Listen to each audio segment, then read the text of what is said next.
নমস্কার, আমি Soma daily blog চ্যানেলে সবাইকে স্বাগত। আজ কোনো ব্লগ ভিডিও না, আজ তোমাদের সঙ্গে চিকেন ঘুগনি শেয়ার করব।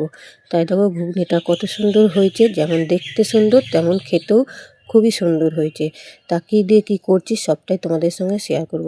এ দেখো মটর কাল রাতে ভিজিয়ে রেখেছিলাম, দিয়ে সকালবেলা ভালো করে ধুয়ে নিয়ে চলে আসলাম, দিয়ে এসে প্রেসার কুকারে দিয়ে দিলাম। প্রেসার কুকারে পরিমাণ মতো জলও দিয়ে দিলাম, জল দিয়ে কটা 4-5টা সিটি দিয়ে নেব, কারণ রাতে ভিজানো, বেশি সিটি না দিলেও চলবে। আর এইদিকে আলু, টমেটো, পেঁয়াজ কুচি নিয়েছি, আর মাংসটাও একটু ছোট সাইজ করে কুটে নিয়েছি। দিয়ে এ দেখো, আর মটরটাও তার মধ্যে সেদ্ধ হয়ে গিয়েছে। তাই দেখো মটরটা একটা টিপে দেখাচ্ছি কেমন সেদ্ধ হয়ে গিয়েছে, দেখো মোমের মতো গলে যাচ্ছে। এদিকে কিন্তু গোটা গোটা দেখতে লাগছে, এদিকে মটর সেদ্ধ হয়ে গিয়েছে। তা চলো, এই দেখো কড়াই বসিয়ে দিলাম, কড়াইয়ে তেল দিয়ে আলু কটা ভালো করে ভেজে নেব। নুন হলুদ অল্প করে দিয়ে নিয়েছি, দিয়ে ভালো করে ভেজে নামিয়ে নেব। তারপরে ঘুগনিটা চাপাবো।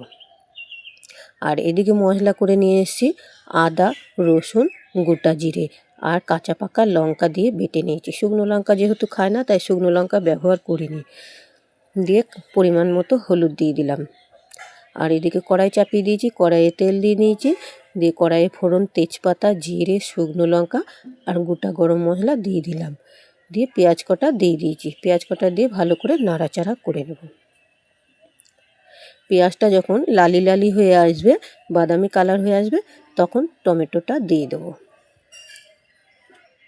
দেখো পেঁয়াজের কালারটা চেঞ্জ হয়ে গিয়েছে, দিয়ে এবার টমেটো কটা দিয়ে দেবো। টমেটো কটা দিয়েও একটু নাড়াচাড়া করে নেব। কী বলো তো, টমেটো দিয়েও একটু নাড়াচাড়া করলে কালার আপসেই হবে, কালারের জন্য আলাদা কোনো কিছু দেওয়ার প্রয়োজন লাগে না। দিয়ে মশলাটাও দিয়ে নিয়েছি, দিয়ে মশলাটা ভালো করে কষিয়ে নিলাম। কষানো হয়ে গেছে, দিয়ে এবার কুচনো মাংসটা দিয়ে নিয়েছি। কুচনো মাংসটা দিয়ে একটু ওটাও ভালো করে একটু কষিয়ে নেব। মাংসটা খানিক কষিয়ে নেব, নিয়ে ভেজে রাখা আলু কটাও দিয়ে কষে নেব। তা দেখো মাংসটা প্রায় কষানো হয়ে গিয়েছে, খুব সুন্দর কষানো হয়েছে, কালারটা চেঞ্জ হয়ে গিয়েছে, দেখেই বুঝতে পারছো। দিয়ে এবার দিয়ে দেবো ভাজা আলু কটা দিয়েও একটু ভালো করে কষে নেব। এইভাবে তোমরা করে খেয়ে দেখো, খুব ভালো লাগবে খেতে, খুব টেস্টি হয়েছিল জানো তো। ভালো করে কষিয়ে নিয়েছি, এবার দিয়ে দেবো সেদ্ধ মটর কটা দিয়েও একটু নাড়াচাড়া করে নেব। মটরটা সেদ্ধ করেছি, যে জল ছিল না, জলটা আর ফেলিনি কেউ, জল সমেতই দিয়ে দিলাম, তাহলে টেস্ট আরও বেশি হবে। দিয়ে আর সামান্য আর একটু জল দিয়ে নিলাম, কারণ মটরটা সেদ্ধ, আলু কষিয়েছি, আলুটাও সেদ্ধ হয়ে গেছে। আর পোলট্রির মাংস তো যেন কষালেই তাড়াতাড়ি সেদ্ধ হয়ে যায়, এমনিই ছোটো সাইজের।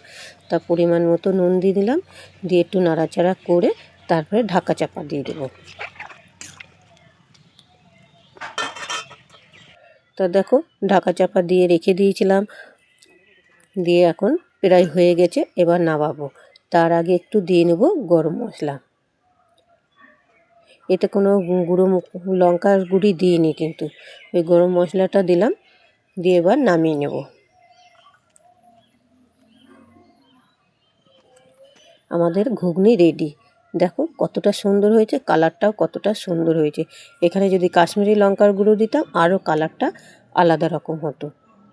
তোমরা দেখতেই পেলে কাঁচা লঙ্কা বা কাঁচা পাকা লঙ্কা দিয়ে বাটনাটা করেছি। দিয়ে এবার একটু তুলে নিচ্ছি ডিশে, দিয়ে খেয়ে দেখবো কেমন হয়েছে। হ্যাঁ, তা খুব টেস্টি হয়েছে। ভালো লাগলে লাইক, শেয়ার, কমেন্ট।